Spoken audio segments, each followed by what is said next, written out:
হবেই না।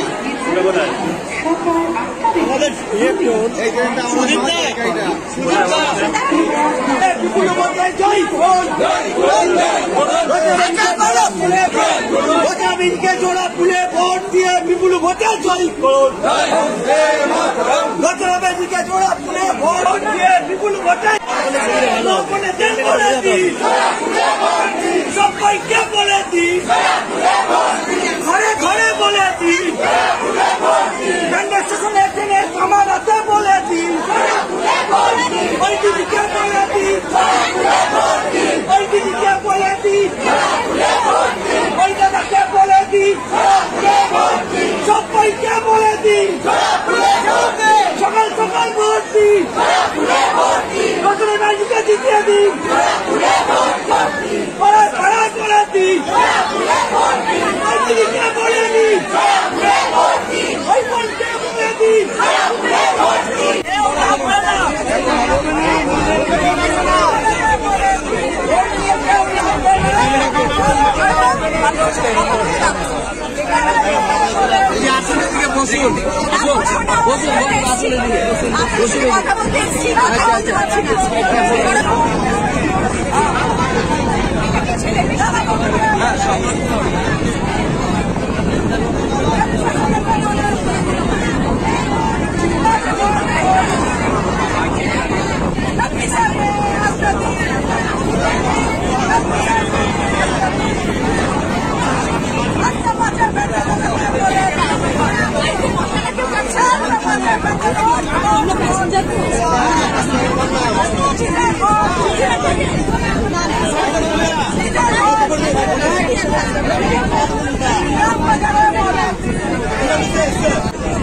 খেলবেন না, পেছনে খেলবেন না প্লিজ।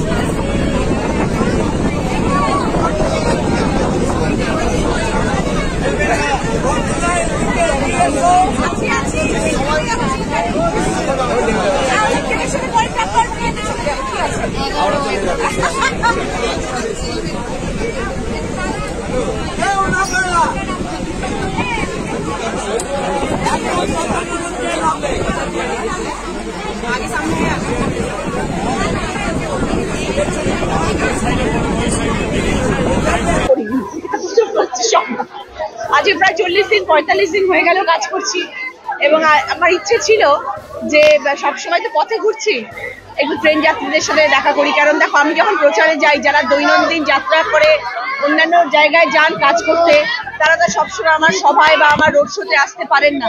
তো আমার ইচ্ছে ছিল সবার কাছে পৌঁছানোর। তো তাই জন্য ভাবলাম আজকে ট্রেন সফর করবো, যাতে কিছু মানুষের কাছে হলেও যেতে পারি।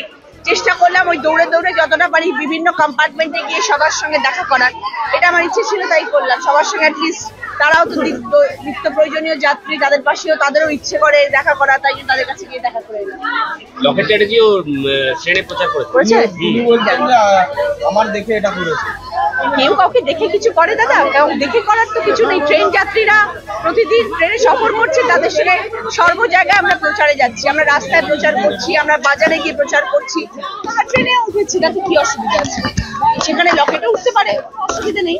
আমি গঙ্গা বক্ষে গঙ্গা আরতি করেছি, তো সেখানে আমি সেটা আনন্দ করে করেছি। ও ফোটা করে প্রচার করেছি জলের ওপরে।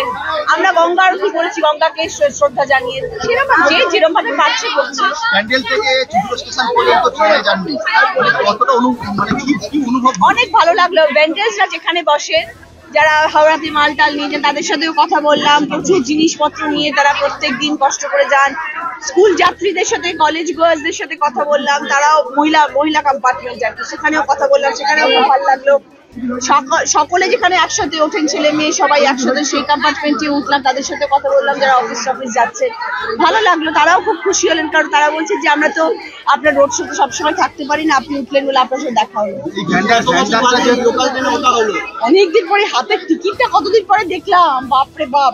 ট্রেনের টিকিট অনেকদিন পরে হাতে নিলাম, কিন্তু আমার খুব ভালো লাগে ট্রেন সফর করতে। আমি খুব ভালোবাসি ট্রেন যাত্রা, আমার খুব প্রিয় যাত্রা। কিন্তু রাত্রেবেলা শুতে পারলে আরো বেশি মজা লাগে। ট্রেনে তো যেখানে ঘুরলেন আপনি, যে ভ্যান্ডার কম্পার্টমেন্ট, সেখানে বিশেষত চাষিরা থাকে, তাদের সাথে আপনি কথা বললেন? হ্যাঁ, তারা সব কেউ আম নিয়ে যাচ্ছে, কেউ মিষ্টির হাঁড়ি নিয়ে যাচ্ছে, কেউ বড়ি নিয়ে যাচ্ছে। সবার সাথে কথা বলা, সবাই খুব খুশি হয়েছে। সেটা হচ্ছে সব থেকে বড় কথা। মানুষের অভাব অভিযোগ শুনতে মাঝে মধ্যে তুলে ওঠা হবে? নিশ্চয়ই, আপনাদের কি মনে হয় বলুন তো, জিতলে এত কি প্রশ্ন করেন যে জেতার পরে কি করবো, জেতার পরে কি করবো? জেতার পরে অনেক কিছু করবো। আগে এতদিন আসলে কিছু দেখেননি তো কাজকর্ম, ওই জন্য মনে হচ্ছে যে রচনাদি কি করবে। রচনাদি প্রচুর কাজ করবে, সেটা আপনারা সঙ্গে তো থাকবেন সবসময়, দেখে নেবেন। না না না না, কেউ কিছু এখন অব্দি কেউ কিছু বলেনি, জানি না পরে যদি ট্রেন সফর করি তখন নিশ্চয়ই জানার চেষ্টা করবো কারোর কাছে কে কার কিছু অসুবিধা আছে। মুখ্যমন্ত্রী আসছেন হ্যাঁ ডানলপে, হ্যাঁ। আর সেই ডানলপ এখন বন্ধ, কি বলবো? না দিদি বলবে আজকে, আজকে তো দিদির কথা হবে, আমি কেন বলবো? আমাদের দিদি আছে দিদি যা মাথার পরিকল্পনা উপরে। করবে সেটা কি সফল করবে? নিশ্চয়ই দিদির সাথে আমি আছি, এবং দিদি আমাকে আজকে হুগলি প্রার্থী করে পাঠিয়েছেন, তো এই জন্যই যাতে হুগলি জেলার মানুষের পাশে আমি থাকতে পারি, এবং দিদি আমার সাথে একসাথে আমরা সবাই মিলে কাজটা করতে পারি। এত নেতা মন্ত্রী আসছেন, মুখ্যমন্ত্রী আসছেন, অন্য রাজ্যের মুখ্যমন্ত্রী আসছেন, প্রধানমন্ত্রী আসছেন, মানে এটা কি হুগলি জেলা এখন হট সিট, হ্যাঁ সবাই আসছেন, দেখা যাক কি কি করা যায়, কি হয়। সবাই এখন হুগলি জেলার দিকে তাকিয়ে রয়েছে।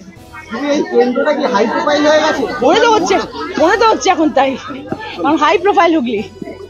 দিদি গতকাল লকেট চট্টোপাধ্যায় বলছেন তৃণমূল নাকি ওদের ঘরে গিয়ে ছবি তুলবে।